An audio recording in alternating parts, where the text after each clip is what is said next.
রায়হান বাবা, উঠো, সকাল হয়ে গেছে, নামাজ পড়ে স্কুলে যেতে হবে।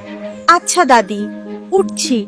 আগে ভালো করে নাস্তা খাও বাবা, খালি পেটে পড়াশোনা হয় না। তোমার হাতের নাস্তা সবচেয়ে ভালো লাগে দাদি।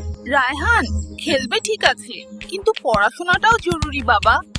একটু পরে পড়বো দাদি, এখন তো খারাপ নম্বর। এখন দাদিকে কি বলবো? চেষ্টা করলে তুমি আরো ভালো করতে পারবে রায়হান।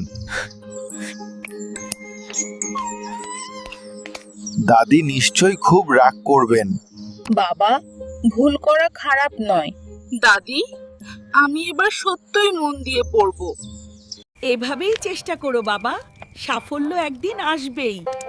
এবার আমি তোমাকে গর্বিত করব দাদি। দাদি, দাদি, আমি ভালো নম্বর পেয়েছি। আমি জানতাম তুমি পারবে বাবা। তোমার জন্যই পেরেছি দাদি।